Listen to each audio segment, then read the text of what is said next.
Hi everyone! Welcome to another episode of Foodie Pinoy. Today, we're going to cook an easy, hearty, and healthy Filipino vegetable dish called Bulanglang or vegetable stew. This dish uses rice washing as a stock.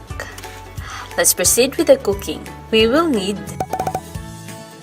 500 ml of rice wash taken from the second washing, 1 cup squash, 1 cup long beans, 6 pieces okra, green leafy vegetable, any type will do, 1 large tomato, sliced, 1 thumb-sized ginger, sliced, 4 cloves of garlic, chopped, and half cup of dried dilis or anchovies.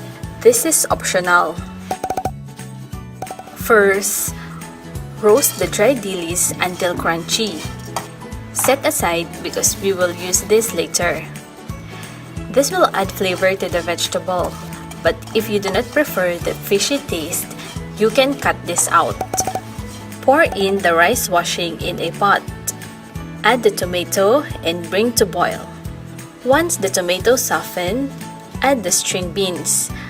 Cover and cook for 2 minutes. Then, add the squash, ginger, and garlic. Cover and simmer for 3 to 4 minutes until the squash is cooked. Add the okra and green leafy vegetables. Season with a bit of salt, then add the dried dilis. You can adjust the taste depending on your preferred saltiness. And it's done! Bulanglang is a very simple dish, yet it has the sweet natural flavor coming from the variety of vegetables. It is commonly partnered with rice and fried fish or meat. Enjoy! Did you like this recipe? Let us know in the comment section below. Hit like if you enjoyed this video. This will help us know that you are enjoying our content. If you haven't subscribed yet, click subscribe button and make sure to click also the bell icon so you'll get notified once we release new videos.